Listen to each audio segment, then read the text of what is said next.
2020 Astro Tarot Forecast. Thank you for subscribing to this channel. My name is Audrey Alison. Please watch your sun sign, your ascendant, and your moon sign for a full dose of the cosmos for the month. I am shuffling the Alchemical Tarot deck by Robert M. Place, and I'll be drawing a few cards at the end of this astrological forecast for you for the month. We are currently in a Mercury retrograde, and that was beginning on the 16th of February, retrograding in Pisces at 12 degrees, back through 28 degrees of Aquarius. On March 4th, Mercury retrogrades deeper out of Pisces into Aquarius, and this assists in the review of your friendships in the 11th sector and your goals, what you are completing, what is on hold, what social clubs, groups, and people, organizations are you working with that could possibly be holding up a project or a deadline.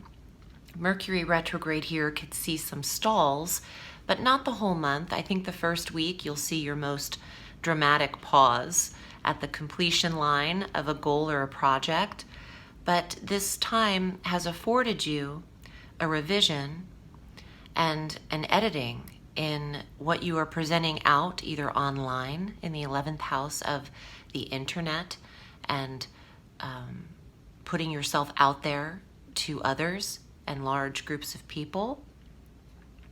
You could have gone through some adjusting of how you're publishing yourself globally. Use this review, allow for the delay, just don't push things too much.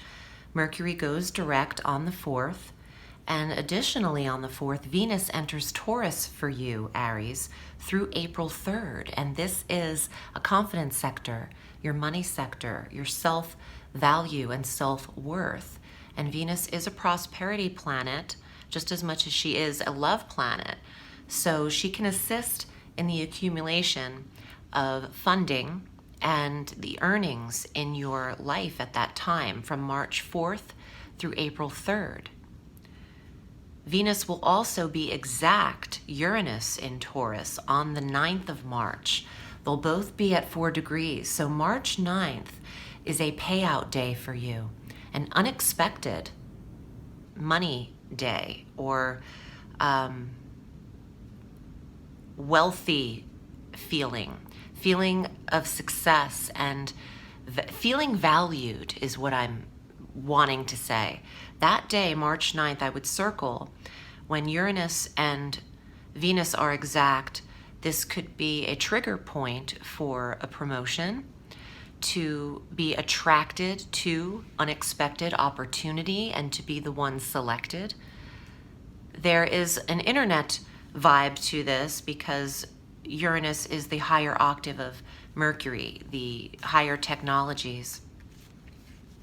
And for those entrepreneurial Arians, you could be throwing your hat in the ring or attempting to be picked or selected in a contest, and your odds look very well on the 9th to put yourself out there as a contender for a race, or the winner of the scholarship, or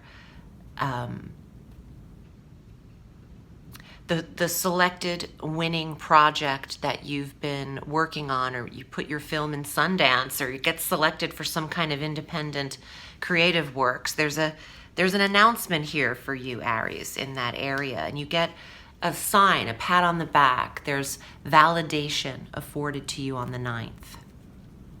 Of course, it affects everybody differently. I was just getting a few examples to give you at that time. On the 19th, the sun enters Aries. We have our vernal equinox. It's the solar return for you. Happy birthday, happy spring in the northern hemisphere.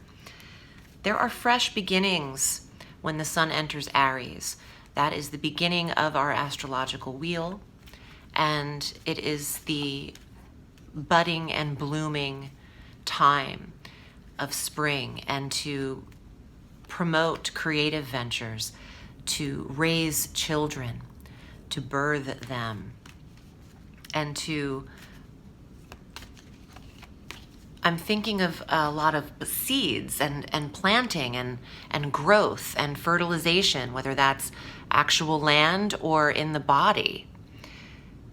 There's a lot of growth for Aries in the time of spring, and this is a fresh start for you. It's a time of a catalyst energy, new beginnings.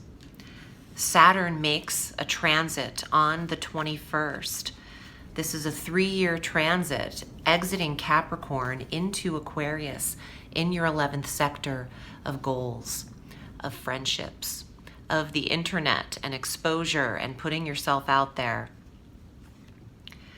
Saturn here over the course of 3 years is very discerning about who you allow into your life, who knows you.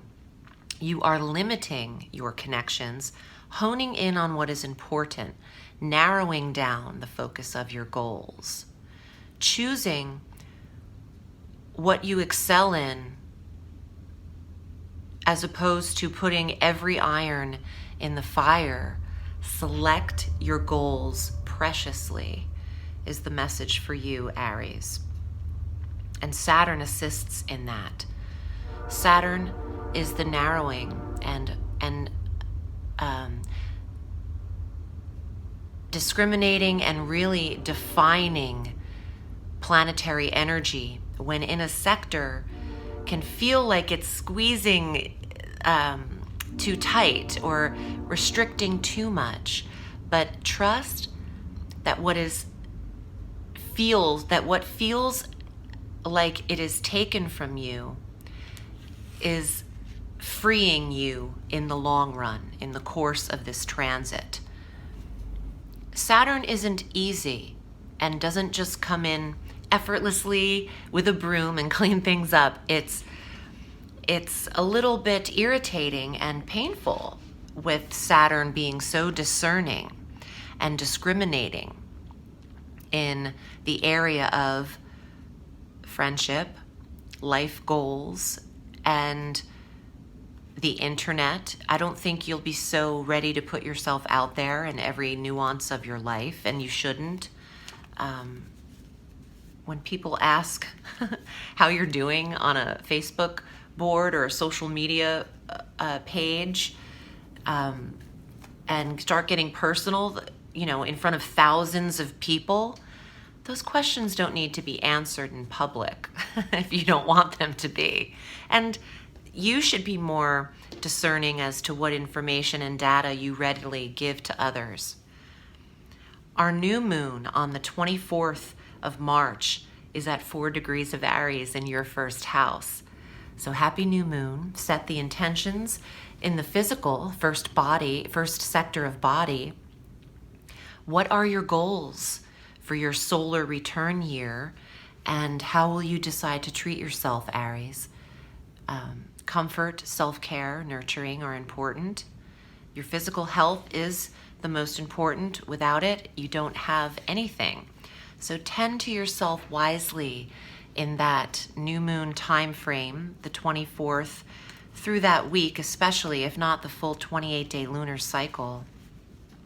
Your ruling planet makes a move into Aquarius, Mars, on the 30th of March, into that 11th house, conjunct Saturn throughout the first month or 50 days.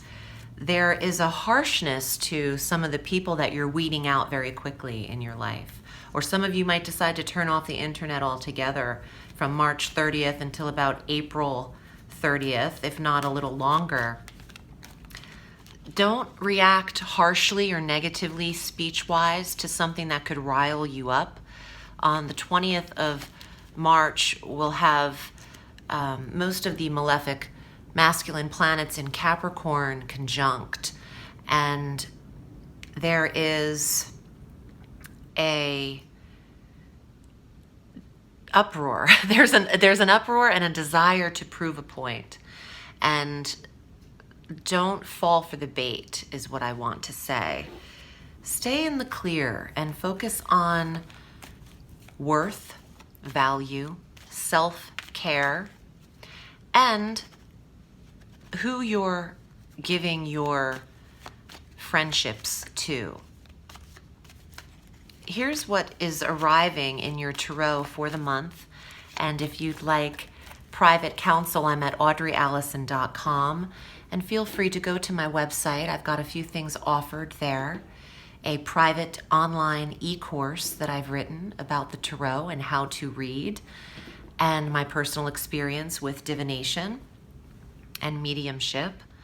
Also, there is a spring goddess planner available for 2020 and the season of spring that I've worked with two other creatrixes, Marissa McCall and Kimberly Moore from Mother House of the Goddess.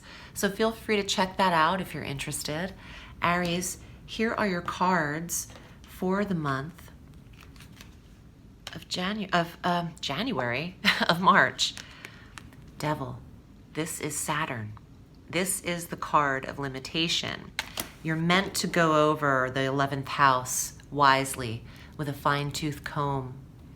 And not everyone is making the cut through the remainder of your solar return. And the moon, your new moon. Wow. So Saturn, the moon, fresh starts, honing in on what serves you best, not what you're addicted to, not what feeds the beast. Hone in on what is healthiest for you, which might not always feel best at times. The message might be you want to get down and play and not follow every rule on your birthday month sometimes and during the new moon month, but allow Saturn to work with you over the course of these 3 years. The Fighting Dogs, 7 of Wands, standing up for what you have created, protecting your creative ventures. When Mercury's direct on the 10th, move forward with copywriting, trademarking, legalizing, and signing contracts. There could be competition around you in business, but who doesn't mind a little competition? I mean, that's what we're in when you're in business. You have competitors and judgment. You have a lot of major arcana cards. This is a new time for you. Trust that larger forces can assist. And there's karma to this card. So practice what you're preaching. Karma, judgment is saying not everyone agrees, but trust that everyone has to answer. Not to you, though, to larger energies. There you are, King of Fire. That is the Aries, Leo, Sagittarius, entrepreneur, creative energy, and the Queen of Cups, the intuitive energy, water sign, Cancer, Scorpio, or Pisces. Some of you are connecting with water signs, and you have one more card, the Lovers. This is getting a little deep. Those last 3 cards symbolize a connection, and you should be reaching out to water signs or water risings. And there is a choice or sex or attraction with the Lovers card. Some of you have options, and that is better than not having any. You can choose thoroughly and wisely, but take your time. There's no need to rush this month just because you're feeling the anticipation of change. Allow the retrograde to clear of Mercury and your ruling planet to shift on the last day of the month. I feel like for Aries, you're used to being in control, but being in control doesn't have to be heard. The message is silence can be just as controlling, and or non-participation in your creative pursuits or certain goals with groups of people. The 11th house is large communities or more than 3 people, What tribe are you disconnecting from or analyzing? That's your assessment as well. I'm wishing you a beautiful solar return, Aries. Remember, the sky is limitless, so reach for the stars.